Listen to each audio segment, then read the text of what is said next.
시청자 여러분 안녕하십니까? 뉴스데스크 제주입니다. 현 제주공항 확충안에 대한 심층 토론회 이후 도민 여론을 어떻게 수렴할지 관심이 쏠리고 있는데요. 제주도와 도의회가 여론조사를 실시하는 쪽으로 의견이 모아지고 있습니다. 하지만 여론조사 횟수와 표본 가중치, 설문 문항 등이 이 막판 쟁점으로 떠오르고 있습니다. 오승철 기자가 보도합니다. 제주도의회 제2공항 갈등 해소 특별위원회는 지난달 28일 두 단계로 나눠 도민 의견을 수렴하자고 제주도에 제안했습니다. 여론조사와 수기형 공론조사, 주민투표 가운데 어떤 방식이 적정한지를 우선 조사하고 여기서 선택된 방식대로 도민 의견을 묻자는 겁니다. 제주도는 이에 대해 여론조사를 한 차례만 실시하자고 역제안했습니다.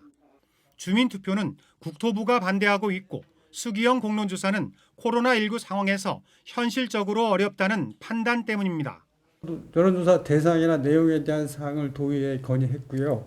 아까 말씀하신 여론조사 방식도 객관적이고 합리적인 방안의 하나일 수 있다고 봅니다. 제주도 제안을 놓고 비공개 간담회를 연 도의회 갈등 해소 특위도 여론조사 방안에 긍정적입니다. 다만 여론조사 대상의 일정 비율을 제2공항 예정지인 성산읍 주민에게 할당하자는, 즉 가중치를 주자는 조건은 선뜻 받아들이기 어렵다는 입장입니다. 이거에 대해서 이의를 제기할 수 없는 그런 어떻게 하면 객관성을 띌 것인가. 그럼에도 불구하고 이것을 특정의 가중치를 준다거나 또는 이렇게 해서 좀 왜곡이 되어버린다면은. 제주도와 의회는 여론조사로 가닥이 잡힌 만큼 여론조사 횟수와 대상 지역, 설문 문항 등 쟁점 사항을 결정하기 위한 실무진을 꾸려 세부 논의를 시작할 방침입니다. 양측은 또 올해 안에 도민 의견을 모아 중앙정부에 제출하기로 했습니다. 제2공항 건설을 놓고 5년 동안 이어진 도민 갈등에 마침표를 찍을 수 있을지 주목됩니다. MBC 뉴스 오승철입니다. 제주에서 42일 만에 코로나19 60번째 확진자가 발생했습니다. 제주도는 서울의 보건소에서 확진자의 접촉자로 통보를 받은 A씨가 어제 제주보건소에서 검체 검사를 받고 오늘 오후 확진 판정을 받았다고 밝혔습니다. 제주도 방역당국은 A씨를 제주대병원 음압병상으로 이송해 치료하는 한편 역학조사 결과 A씨는 지난 1일부터 제주시 내 음식점과 편의점 등 모두 7곳을 방문했으며 해당 시설의 접촉자가 모두 파악돼 장소는 공개하지 않기로 했습니다. 제주 지역에 코로나19 확진자가 발생한 것은 지난 9월 23일 이후 42일 만입니다. 코로나19 확진자에 대한 정보 공개 지침 변경에 일부 개선이 필요하다는 목소리가 나오고 있습니다. 제주도는 제주를 다녀간 관광객이 다른 지방에서 코로나19 확진 판정을 받을 경우 동선은 접촉자 신원이 특정되지 않아 대중에게 알릴 필요가 있을 때 방역당국이 판단해 공개할 수 있도록 지침이 변경됐다고 밝혔습니다. 하지만 이에 대해 일부에서는 제주를 찾는 관광객이 하루 수만 명에 이르는 상황에서 제주를 다녀간 관광객이 확진 판정을 받는 사례가 반복될 수 있어 정보 공개에 대한 지역 차원의 논의가 필요하다는 지적이 나오고 있습니다. 내년도 교육협력 사업을 놓고 제주도와 교육청이 예산 협의를 진행하고 있는데요. 현행법상 자치단체가 분담하도록 한 고교 무상교육 예산을 제주도가 부담하지 않겠다고 밝혀 예산 협의가 교착 상태에 빠졌습니다. 현재훈 기자가 보도합니다. 내년도 제주도 교육청의 고교 무상교육 예산은 240억 원, 입학금과 수업료, 학교 운영비 지원 등에 사용됩니다. 현행 지방교육재정교부금법 시행령에 고교 무상교육비와 관련한 제주도의 분담률은 12%로 명시되어 있습니다. 하지만 제주도가 고교 무상교육 예산 30억 원을 부담하지 않겠다고 밝히면서 지난 9월부터 진행돼 온 교육청과의 예산 협의가 사실상 결렬됐습니다. 도가 법과 규정을 지키지 않는 것이죠. 이 정도 한 30억 정도 되는 것이고 앞으로 향후 늘어날지도 모르는데 교육청의 재정 압박으로 적용할 것이라고 판단하고 있고요. 이에 대해 제주도는 2018년부터 도세 전출금 비율을 5%로 높여 교육청에 연간 170억 원을 더 이전하고 있는 만큼 이 전출금으로 해결하라는 입장입니다. 전형은 이미 2018년에 우리 전처럼 3년씩 주고, 아니 우리는 지금 공무원들한테 주는 것도 없는데 무슨 돈을 다시 더 주느냐. 제주도와 교육청의 예산 협의가 결렬되면서 이달 초 예정됐던 교육행정협의회도 무산됐습니다. 제주도 교육청은 오는 11일까지 내년도 예산안을 도의회에 제출할 계획인데 제주도와의 예산 협의가 순탄치 않을 경우 예산 심의 과정에서도 적지 않은 진통이 예상됩니다. MBC 뉴스 현재훈입니다. 돌봄 전담사들이 학교 돌봄 교실 운영을 교육청에서 지방자치단체로 이관하는 것에 반대하며 오는 6일 하루 파업을 예고했습니다. 전국 학교 비정규직 노조 제주지부는 기자회견을 열고 돌봄 교실의 지자체 이관은 사실상 민영화 수순으로 돌봄 전담사의 고용 불안으로 이어질 것이라며 철회를 요구했습니다. 오는 6일 파업에는 제주 지역 돌봄 전담사 200여 명 가운데 노조조합원 100여 명이 참여할 전망입니다. 제주는 잦은 태풍에 피해가 잇따르는 등 재난재해가 다른 지방보다 상대적으로 많은데요. 각종 재난재해 유형을 직접 체험하고 안전교육을 받을 수 있는 체험관이 문을 열었습니다. 김항섭 기자입니다.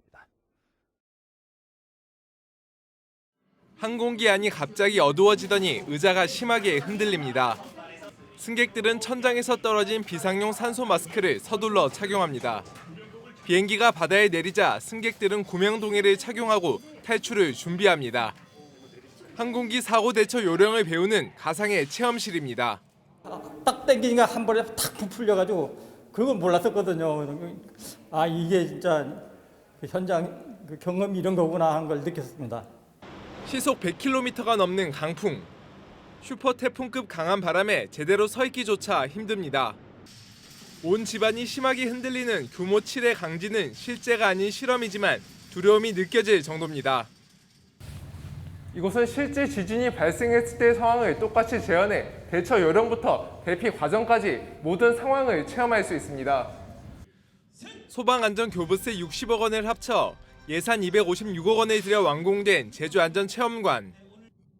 지하 1층에 지상 3층, 건축 면적 5,000제곱미터 규모로 태풍 등 자연재해와 교통, 화재 등을 주제로 10개 체험구역이 갖춰졌습니다. 각 주제별로 체험 프로그램 21개가 진행되고 어린이 안전교육을 위한 복합 공간도 마련됐습니다. 하루 최대 교육 인원은 320명으로 교육은 예약제를 통해 무료로 운영됩니다. 일상생활에서 각종 일어날 수 있는 사고에 대응하고 또 재난재해 이런 위기 상황에서 행동요령 이런 것을 느낄 수가 있습니다. 전 도민이 1인 1체험을 할 수 있도록 저희가 최선의 노력을 다해 나가겠습니다. 제주에서는 처음 문을 연 안전체험관. 각종 재난재해와 안전사고로부터 도민들의 소중한 생명을 지키는 체험장 역할을 톡톡히 할 것으로 기대됩니다. MBC 뉴스 김항섭입니다. 서귀포시 남원의 공사장에서 대형 크레인이 넘어지면서 일대 가구가 정전되는 피해가 발생했습니다. 오늘 오전 11시 반쯤 서귀포시 남원읍의 한 공사장에서 대형 크레인이 넘어졌습니다. 이 사고로 크레인이 바로 옆 가정집 방향으로 넘어졌지만 가로수에 걸려 인명피해는 없었고 고압전선이 끊어져 일대 900여 가구가 1시간가량 정전돼 불편을 겪었습니다. 경찰은 공사 관계자를 상대로 정확한 사고 경위를 조사하고 있습니다. 오늘 아침 7시 50분쯤 제주시 조천읍 신촌리 인근 해상에서 57살 김모 씨가 바다에 빠졌다며 펜션 주인이 해경에 신고했습니다. 김 씨는 신고를 받고 출동한 해경에 구조돼 제주 시내병원으로 이송됐지만 숨졌습니다. 해경은 신고자와 지인 등을 상대로 정확한 사고 경위를 조사하고 있습니다.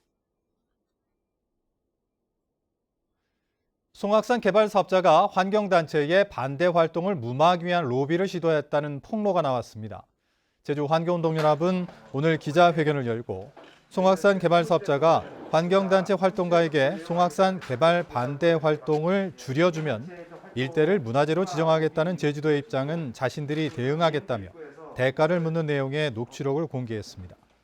이에 대해 사업자 측은 아직까지 별다른 입장을 밝히지 않은 가운데 환경운동연합은 부정한 로비에 대해 공개 사과하고 제주도와 도의회가 개발 사업을 중단시키기 위한 조치를 내리라고 요구했습니다. 한국농업경영인 제주도연합회는 성명을 내고 제주 지역화폐 사용처에 농협 하나로마트를 포함시키라고 요구했습니다. 한국농업경영인 제주도연합회는 제주시와 하기농협 하나로마트의 농축산물 매출 비율이 55% 정도로 지역화폐 사용처에 농협 하나로마트를 포함시켜야 제주산 농산물 소비 촉진과 지역경제 활성화 효과를 얻을 수 있다고 주장했습니다. 이에 대해 제주도는 농협 하나로마트 포함 여부는 아직 결정되지 않았다며 반대 여론 등 다양한 의견을 수렴해 결정하겠다고 밝혔습니다. 제주 지역에 배송되는 택배 도선료 문제 해결을 촉구하는 범도민 서명운동에 도민 만여 명이 동참했습니다. 전국 택배연대노조 제주지부는 오늘 도청 앞에서 기자회견을 열고 지난 9월부터 진행한 적정 도선료 입법화 도민 서명운동에 11,000여 명이 참여했다며 관련법 심의가 시작될 국회 국토교통위원회에 제출하겠다고 밝혔습니다. 택배 송장에 부여되는 도선료는 제주의 경우 3,000원에서 7,000원까지 매겨지는데 택배노조는 현행 도선료가 과다해 택배사 배만 불리고 있다며 인하를 촉구하고 있습니다. 제주권 공항인프라 확충 범도민 추진협의회는 도민과 관광객이 안전하고 편리하게 왕래할 수 있는 유일한 대안은 제2공항 건설이라고 밝혔습니다. 범도민 추진협의회는 오늘 전체 회의에서 항공 수요 분산으로 안전한 공항 운영은 물론 제주의 균형 발전을 위해 제2공항을 조속히 건설해야 한다며 정부와 제주도정이 적극 나서라고 강조했습니다. 또 범도민 추진협의회는 현 제주공항 확장에 반대한다며 안전은 여론 수렴의 대상이 아니라고 덧붙였습니다. 내년 1월 자치경찰제 시행을 앞두고 오늘 국회에서 열린 정책 토론회에서 14년간 자치경찰제를 운영한 제주는 이원화 모델을 유지하는 것이 바람직하다는 주장이 나왔습니다. 양영철 한국지방자치경찰정책연구원장은 제주특별법에 근거해 자치경찰을 운영하고 있는 제주는 문재인 정부에서도 좋은 평가를 받았고 이원화 모델이 다른 지역에도 시사점을 줄 수 있다며 경찰청법 개정안에 특례 조항을 삽입할 것을 제안했습니다. 코로나19 이후에 대비해 패러다임 전환이 필요하다는 의견이 제시됐습니다. 부동석 제주도 관광협회장은 오늘 제주시 용담 레포츠 공원에서 열린 제47회 세계 관광의 날 기념식에서 관광업계가 방역과 위생을 기본으로 패러다임을 전환해야 한다고 말했습니다.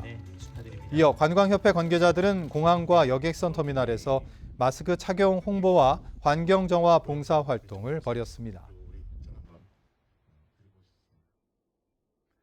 코로나19 영향으로 제주 관광 유형이 실내 관광에서 자연 감상과 식도락으로 바뀌었습니다. 서귀포시가 지난달 관광객 1,026명을 조사한 결과 지난해 20.7%로 2위였던 자연 감상 선호가 올해는 28.8%로 1위로 올라섰고 5위였던 식도락은 22.9%로 2위를 기록했습니다. 반면 지난해 31%로 선호도가 가장 높았던 실내 관광은 올해 3.9%로 5위로 떨어졌습니다.